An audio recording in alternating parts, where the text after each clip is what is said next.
जय हिंद दोस्तों, कैसे हैं आप सभी लोग। आपका क्लास चल रहा था संविधान।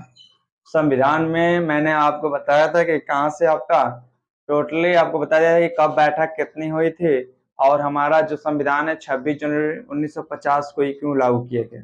तो मैंने बताया था कि आपका 31 दिसंबर 1929 में रावी नदी के तट पर एक जनसभा हुई थी, जिसमें पंडित जवाहरलाल नेहरू ने संबोधित किया कि पूर्ण स्वराज के मांग के बढ़ावा देते हुए उन्होंने कहा कि हम यानी कि झंडा लहराते हुए वहां का झंडा लहराते हुए उन्होंने ये कहा कि हम कभी भी आपको क्या होंगे, स्वतंत्र होंगे तो हमारा जो संविधान लागू होगा 26 जनवरी को ही लागू होगा।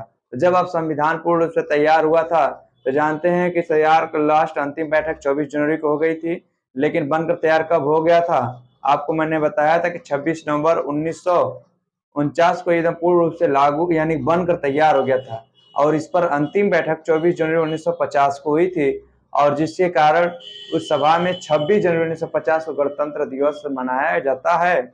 और उसके आगे कुछ हमारे क्या हैं, कुछ प्रतीक हैं। उस दिन प्रतीक हमारे क्या हुए 24 जनवरी 1950 में कुछ लागू भी किए गए, कुछ देखते हैं यानी कि आगे क्या हुआ। देखिए यहाँ पे कुछ प्रतीक थे। तो जो हमारा राष्ट्रीय ध्वज था, देखिए यहाँ पर जो राष्ट्रीय ध्वज था तिरंगा, इसका अनुपात कितना होना चाहिए, 3:2 का। ये देखिएगा क्वेश्चन आ चुका है, तो आप क्या करेंगे, हमेशा आप इस पॉइंट को हमेशा नोट करेंगे। और इसे अपनाया कब गया, 22 जुलाई 1947 को। आपसे पूछता है कि राष्ट्रीय ध्वज को कब अपनाया गया, तो 22 जुलाई 1947 को स्वीकार किया गया। और फिर राष्ट्रीय पंचांग आता है, तो राष्ट्रीय पंचांग क्या होता है, शक संवत होता है। इसे 22 मार्च 1957 को अपनाया गया। ध्यान दीजिएगा, जो शक संवत इसे 22 मार्च 1957 को अपनाया गया। इसमें जो पहला माह होता है वो चैत का होता है और अंतिम माह क्या होता है, फागुन का होता है। यानी कि स्टार्टिंग हम चैत से करते हैं और लास्ट हमारा महीना जो होता है वो फागुन का होता है। किसमें, शक संवत में। और इसे अपनाया गया कब, 22 मार्च 1957 को। जो राष्ट्रगान था हमारा, इसे रविंद्रनाथ टैगोर द्वारा रचित है, यानी रविंद्रनाथ टैगोर ने लिखा। और राष्ट्रगान है कि हमारा जनगण मन अधिनायक जय है, यहाँ से स्टार्टिंग होती है। अगर आपसे पूछता है कि इसका कब यानी कि इसको कब यानी कि अपनाया गया, जो हमारी संविधान सभा की अंतिम बैठक हुई थी कब, 24 जनवरी 1950 को इसे क्या किया गया, अपनाया गया। और राष्ट्रीय गीत को भी कब अपनाया गया, 24 जनवरी 1950 को ही अपनाया गया।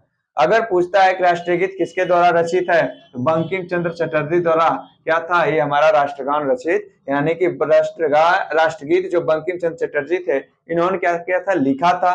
और राष्ट्रगीत है क्या, वंदे मातरम।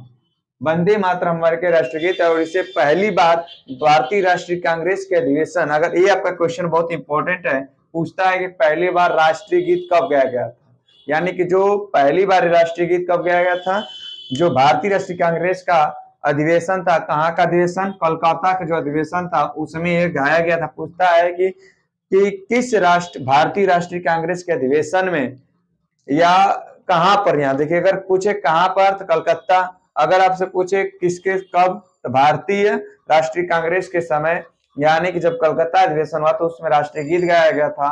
और राष्ट्रीय गीत गाने का जो भी क्रम था वो वंदे मातरम गाया जाता है और बंकिम चंद्र चटर्जी द्वारा रचित था। अगर आपसे पूछता है कि विरासत पशु, ध्यान दीजिए, विरासत पशु कौन है, हाथी है। और जलीय जीव कौन है, हमारा डॉल्फिन है। जो गंगा, ये डॉल्फिन कौन वाली, जो हमारे गंगा नदी में पाई जाती है, ये हमारा क्या राष्ट्रीय जलीय जीव है। और जो नदी है राष्ट्रीय वो गंगा है। जो सूचना पत्र होता है श्वेत पत्र होता है। ठीक है, आप ये पॉइंट हमेशा क्या करेंगे, एकदम डीपली याद कर डालेंगे, सब कुछ याद कर जाएंगे। और आपको याद करने के लिए क्या करना है, मैं इसीलिए बहुत कम समय में मैं सोच रहा हूँ कि आपकी तैयारी फुल हो। आप किसी भी कंटेक्ट के पीछे भागते हैं, बहुत सी बुकें होती हैं, आप बुक भी पढ़िए, लेकिन क्या करिए, इस चैनल को एक बार जरूर देखिए कि इस पर जो भी कंटेक्ट देता हूँ बहुत बेहतरीन तरीके से देता हूं और जिससे आपको क्या परीक्षा में एग्जाम में फंस चुके। ठीक है, आगे इसे उतार लीजिए। ठीक है, आगे देखिए, उतार लिए होंगे आप लोग, आगे देखिए। देखिए आगे हमने बताया कि आपको कौन कौन से प्रतीक होते हैं। अब हम ये पढ़ेंगे कि हमारा जो मूल संविधान में कौन कौन से वर्ड कहां से लिया गया है। तो आइए देखते हैं कि विदेशी प्रभाव हमारे संविधान पर क्या पड़े, भारतीय संविधान पर विदेशी प्रभाव क्या पड़े। देखिएगा ध्यान से, यानी कौन सा प्रावधान कहां से लिया गया है। तो देखिए मूल कर्तव्य जो हमारा है, मूल कर्तव्य ध्यान से देखिएगा, जो मूल कर्तव्य है वो रूस से लिया गया। जो गणराज्य शब्द है वो कहां से लिया गया, फ्रांस से लिया गया। जो समवर्ती सूची है यानी कि क्वेश्चन आ चुका है, यानी कि ऑस्ट्रेलिया से लिया गया, ऑस्ट्रेलिया देश से लिया गया है। और विधि द्वारा स्थापित प्रक्रिया जो है वो कहां से लिया गया है, जापान से लिया गया है। मूल अधिकार जो है वो कहां से लिया गया, अमेरिका से लिया गया। ध्यान समझिएगा, राष्ट्रपति पर जो महाभियोग लगता है वो कहां से लिया गया है, अमेरिका से लिया गया है। न्याय की स्वतंत्रता की जो स्रोत है वो भी अमेरिका से लिया गया है। और प्रस्तावना का जो प्रारूप हम पढ़ते हैं यानी तैयार हुआ है वो भी कहां से लिया गया है, अमेरिका से लिया गया है। और वित्तीय आपात जो होता है ये भी कहां से लिया गया है, अमेरिका से लिया गया है। ध्यान देना आपको कि हर एक पॉइंट जो इतना भी मैं लिखवा रहा हूं सब क्या करेंगे, आप अपने नोट्स बुक में क्या करेंगे, हम रख लेंगे, क्योंकि एग्जाम में टाइम यही आपका क्या करेगा, एक शॉर्ट नोट की तरह क्या करेगा, दोहराने काम आएगा। जो हमारे राज्य के नीति निर्देशक तत्व हैं जिसे क्या बोलते हैं, डीएफसी, ये भी कहां से लिया गया, आयरलैंड के संविधान से लिया गया। राष्ट्र द्वारा जो देखिए इसको हटा दिया गया, राष्ट्रपति द्वारा राज्यसभा में जो 12 सदस्य मनोनयन होते थे वो भी कहां के संविधान से लिया गया था, आयरलैंड के संविधान से। लेकिन इस समय वर्तमान समय में क्या किया गया है, इसको हटा दिया गया है। ठीक है। अब कानून बनाने की जो प्रक्रिया है, यानी कानून बनाने की जो प्रक्रिया ये कहां से लिया गया, इंग्लैंड के संविधान से। विधि का शासन ये किससे, इंग्लैंड के शासन से। संसदीय जो व्यवस्था ये भी आ चुका है क्वेश्चन आपका, ये कहां से लिया गया, इंग्लैंड के संविधान से लिया गया है। यहाँ पर देखिए एकल नागरिकता का भी संविधान कहां से, इंग्लैंड के संविधान से लिया गया। और जो संविधान संशोधन की प्रक्रिया जो मैंने बताया था कि अनुच्छेद 368, जो संविधान संशोधन की जो प्रक्रिया होती है 300 अनुच्छेद 367 के 368 के तहत क्या होता है, संशोधन होता है। लेकिन इस संशोधन का नियम किस देश के संविधान से लिया गया है, तो आप बताइएगा। देखिए एग्जाम में आएगा, जो संविधान संशोधन का जो होता है दक्षिण अफ्रीका के संविधान से। असंघात्मक कानून यानी संघात्मक शासन का जो, यानी कि संघ की जो संघ का शासन होगा, यानी कि देखते हैं ना भारत पर पूरे क्या होता है, राज्य अलग अलग बटे हुए हैं, लेकिन उन सब पर किसका राज्य है, संघ, यानी कि जो केंद्र में बैठा है। ये किसके संविधान से, किस देश के संविधान से लिया गया संघात्मक शासन, ये कनाडा के देश से लिया गया है। और आपातकाल के दौरान होता क्या है, आपातकाल के दौरान आपके मूल अधिकारों का क्या होता है, क्षरण हो जाता है, यानी कि वो क्या होता है, आपके मूल अधिकार खत्म हो जाते हैं जब आपका आपातकाल स्थिति आती है। तो और ये संविधान किस संविधान लिया गया, जर्मनी। मैंने यहाँ आपका किया क्या, मैंने आपको ये किया कि जितने भी मूल प्रभाव यानी पढ़े जितने संविधान का, जिसके कारण क्या कहते हैं, कुछ आलोचना भी करते हैं हमारे संविधान की, कहते हैं क्या, कुछ ऐसे लोग होते हैं आलोचक जो कह रहे हैं कि क्या होता है, भारत का संविधान उधार का थैला है।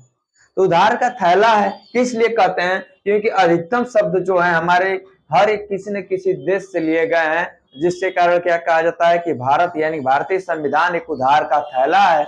और जिसकी आलोचना करते हैं किसके, डॉक्टर भीमराव अम्बेडकर की। लेकिन डॉक्टर भीमराव अम्बेडकर ने क्या किया, बहुत से यानी कि बहुत से देशों का क्या किया, अध्ययन किया, और अध्ययन करने के बाद अपने संविधान को ऐसा लागू कराया कि जो क्या हो, इस तरह से हमारे संविधान में हर एक भारतीय विदेशी प्रभाव क्या क्या पड़ा। देखिए मूल कर्तव्य रूस से लिया गया, गणराज्य फ्रांस से, समवर्ती सूची ऑस्ट्रेलिया से, विधि द्वारा स्थापित जापान से। देखिए विधि द्वारा स्थापित प्रक्रिया जापान से, लेकिन विधि का शासन इंग्लैंड से, कानून बनाने की प्रक्रिया भी इंग्लैंड से। देखिए थोड़ा सा चेंज है यहाँ, कानून बनाने की प्रक्रिया या विधि द्वारा स्थापित प्रक्रिया, यानी कि जो स्थापित हो चुकी है उसमें जब संशोधन करने की बात आएगी तो लिया गया जापान से। लेकिन कानून बनाने की प्रक्रिया यानी कि किसी कानून नया बनाया जाएगा तो कहां से, इंग्लैंड से। आज इस पर विधि का शासन यानी कि कानून का शासन किस पे भी, ये भी इंग्लैंड से। देखिए मूल अधिकार कहां से, अमेरिका से। राष्ट्रपति पर महाभियोग अमेरिका से। न्याय की स्वतंत्रता अमेरिका से। प्रस्तावना का प्रारूप अमेरिका से। वित्तीय आपेत अमेरिका से। राष्ट्र के नीति निदेशक तो आयरलैंड से। राष्ट्रपति द्वारा राज्यसभा में 12 सदस्यों का जो मनोनयन होता था अब तक, वो आयरलैंड के संविधान से लिया गया था। लेकिन अब एक नियमावली के तहत ये 12 सदस्यों का मनोनयन क्या कर दिया गया, रद्द कर दिया, यानी कि अब इनको अब नहीं चुना जाएगा। फिर कानून बनाने की प्रक्रिया इंग्लैंड से। विधि का शासन इंग्लैंड से। संसदीय व्यवस्था इंग्लैंड से। एकल नागरिकता इंग्लैंड से। संविधान संशोधन जो 300 अनुच्छेद 368 के तहत संविधान का संशोधन किया जाता है वो दक्षिण अफ्रीका से लिया गया है, ये बात याद रखना। और संघात्मक शासन यानी कि जो संघ का शासन और केंद्र का शासन होगा वो कनाडा से, और जो आपातकाल के दौरान मूल अधिकारों का क्या हो जाएगा, क्षरण हो जाएगा यानी कि प्रभाव पड़ जाएगा, यानी खत्म कर दिया जाएगा, वो जर्मनी के हिसाब से लिया गया है। आप करिए क्या, पूरी तैयारी से आप क्या करिए, जुड़ जाइए अपने तैयारी में। नहीं तो देख रहे हैं कि बहुत ही कठिन होना जा रहा है, और सिलेक्शन लेने के लिए आज ही दस्तक चैनल को सब्सक्राइब करें और ज्यादा से ज्यादा से शेयर करें, लाइक करें, बेल आइकन दबाएं, क्योंकि आप अगर अपनी तैयारी को मजबूत करना चाहते हैं, देखिए जुड़ने के तो आप किसी से भी जुड़ सकते हैं, लेकिन मैं बहुत छोटा एक कॉन्टेक्ट बनाता हूं, लेकिन बहुत उपयोगी बनाता हूं, और आपकी परीक्षा में क्या करना है, परीक्षा की खोपड़ी में छेद करने के लिए बहुत ही आवश्यक है। ठीक है दोस्तों, अपनी पढ़ाई को जारी रखिए, और चैनल अच्छा लग रहा हो तो इसको सब्सक्राइब और शेयर करिए। ठीक है दोस्तों, जय हिंद।